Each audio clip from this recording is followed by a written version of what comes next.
Trump is once again putting more pressure on Russia to come back to the negotiating table and end the war in Ukraine. He is threatening it to hit Russia with steep secondary tariffs if there is no peace deal in 50 days. Trump says he'll impose a 100% tariff on countries that do business with Russia. And that could include China, Brazil, and India. They are the big buyers of Russian oil and gas. Now, in an interview with the BBC, the president expressed his frustration with Russian leader Vladimir Putin, who Trump had once called a peacemaker. Take a listen. I'm disappointed in him, but I'm not done with him, but I'm disappointed in him.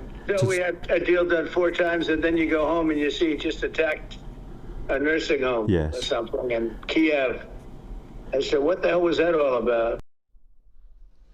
All right, let's bring in CBS News senior White House and political correspondent Ed O'Keefe. Ed, thank you so much for joining us today. Can you take us through the major shifts with the president here when it comes to U.S. policy on this war with Ukraine? Well, we began hearing it, Mugo, when he was at the NATO summit last month and the days just before that, as he began to signal real skepticism, concern, anger with Putin over the fact that there had been several conversations and assurances or suggestions that there would be some work towards a peace deal. Didn't happen. And now, as he's saying, it's been 4 times in recent months that he's had these conversations with him, then turns around and sees situations like this that you're seeing right here on your screen, ongoing attacks inside Ukraine committed by Russia, which has led now to the deadliest month for civilians in that country since the war began 3 years ago. So, as he said to the BBC overnight, he's not done with Putin, but he's disappointed with Putin.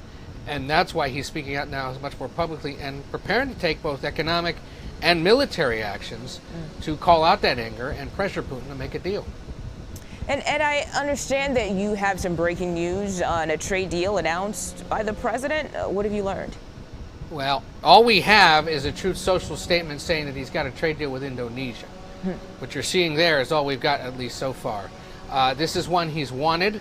Indonesia, of course, is a major Asian trading partner.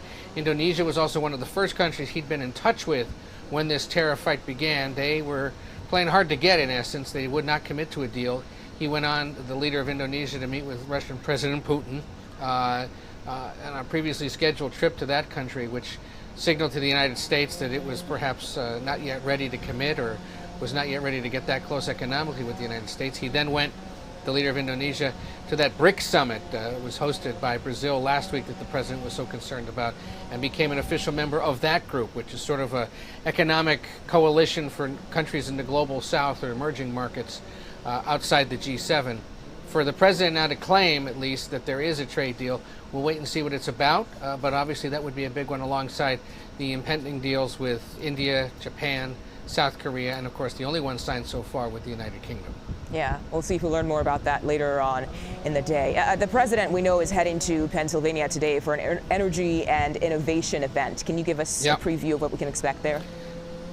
What we know is that this is something that's been put together by Pennsylvania's Republican Senator Dave McCormick there in the Pittsburgh area. Basically a big conference designed to highlight investment in the Commonwealth of Pennsylvania in artificial intelligence, in energy, and the idea is to invest about $90 billion in the coming years in Pennsylvania to create jobs and try to position the state as a leading hub for that work on energy and AI. Senator McCormick, a close political and personal ally of the president, someone who's using his clout and his connections with the White House to make some big economic development announcements in that state today. This is the president's 2nd trip to that state in about 6 weeks. The vice president also set to be there later this week. We used to call out the fact that President Biden seemed to visit some corner of Pennsylvania every few weeks or so, at least once a month. Now it looks like the Trump White House is doing the same thing. They understand the importance of Keystone State. Yeah. Ed O'Keefe at the White House for us today. Thank you so much for your time. We appreciate it.